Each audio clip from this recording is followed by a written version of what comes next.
Dear brother and sister, often we attend conferences or hear inspiring talks that leave us amazed and uplifted. We think, that talk was incredible. It really spoke to me. But what happens afterward?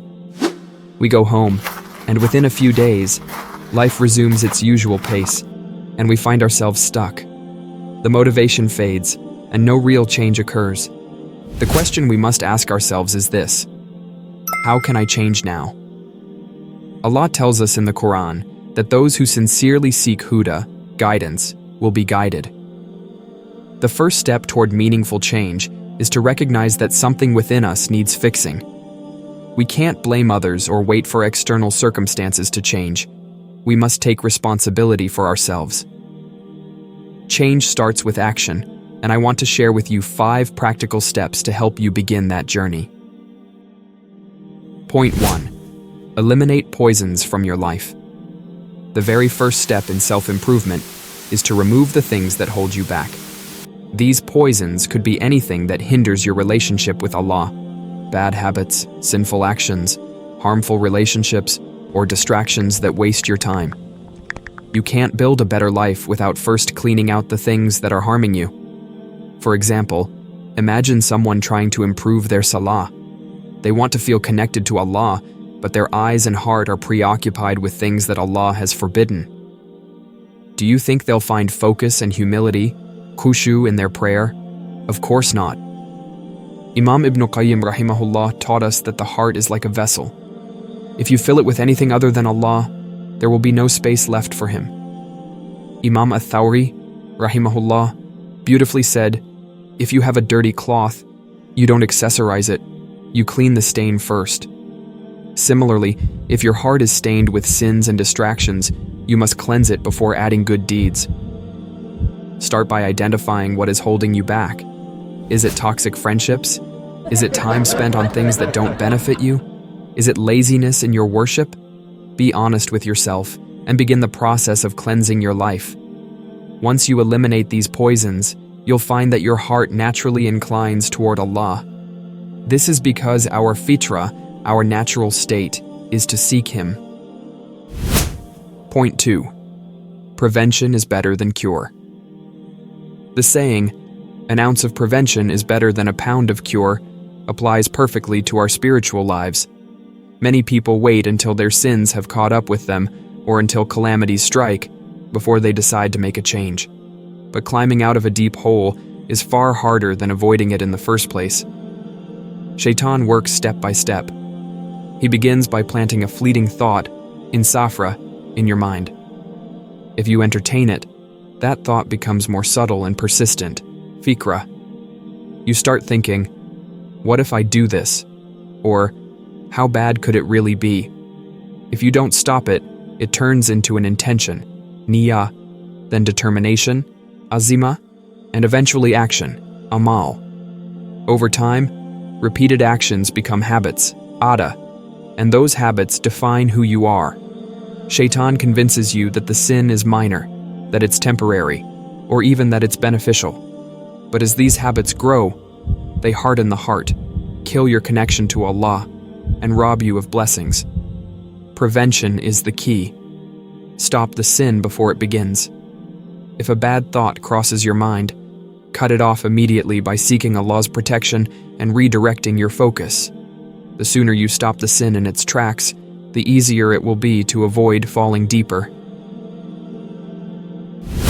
Point 3. Keep it simple. Sunnah. One of the most common mistakes we make is overcomplicating the process of self-improvement. We look at all the changes we need to make and feel overwhelmed, thinking, how can I possibly do all of this? But the Prophet, peace be upon him, taught us that Allah loves consistent actions, even if they are small. Don't aim for drastic changes all at once. Instead, focus on small, consistent deeds that you can sustain over time.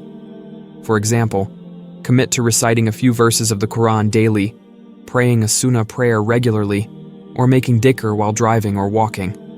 These small actions might not seem significant, but they add up over time. Imagine someone standing in front of Allah on the Day of Judgment. They won't wish to return to earth to build huge projects or lead movements. Instead, they'll wish for just 2 more rak'ahs, just 2 simple units of prayer that could tip the scales in their favor. So find small sunnah practices that you can incorporate into your daily life. Whether it's giving a little charity every week, smiling at others as an act of sadaqah, or waking up for Fajr consistently, these actions will bring you closer to Allah and create lasting change in your life. Point 4. Think progress, not perfection. One of Shaitan's greatest tricks is to make us feel unworthy of improvement. He whispers thoughts like, "You're too far gone," or, "If you're not perfect, why bother trying?" For example, someone might say, "I can't wear hijab because I don't pray consistently," or, "I won't go to Hajj because my income isn't halal." This backward thinking is a trap. Instead of taking steps to improve, we avoid doing the right thing altogether. But Allah doesn't expect perfection from us, He expects effort. If you take 1 step toward Allah, He takes many steps toward you. So start where you are. Wear the hijab even if you're still working on your salah. Go to Hajj and work on fixing your income afterward. Focus on progress, not perfection. Every small step you take is a victory, and Allah rewards the sincere effort you make to come closer to Him. Point 5. Improve your character along the way. On your journey to becoming a better Muslim, don't forget to become a better human being. A convert once said, "On your way to becoming a good Muslim, don't become a bad human being." Your relationship with others is a direct reflection of your relationship with Allah. The Prophet, peace be upon him, emphasized the importance of good character, saying that it will be one of the heaviest things on the scales on the Day of Judgment. Consider this example. The Prophet, peace be upon him, warned about a woman who prayed, fasted, and gave charity, yet she was abusive to her neighbors. He said, "There is no good in her. She is in hellfire." Good manners, kindness, and humility are essential aspects of true faith. If your religiosity makes you arrogant or harsh, then something is wrong. Real change starts within the heart and manifests in how you treat others. The Prophet, peace be upon him, taught us to make a beautiful dua when looking in the mirror. "O Allah, just as you have beautified my outward appearance, beautify my inner self." This is a reminder that inner beauty, our character, sincerity, and humility, is what truly matters. Brothers and sisters, self-improvement, not a destination. Start by cleansing your life of poisons, preventing sins before they take root, and focusing on small, consistent actions. Remember to think progress, not perfection, and always strive to improve your character as you grow closer to Allah. Let's ask Allah to guide us, purify our hearts, and make us among those who experience lasting, meaningful change. Ameen.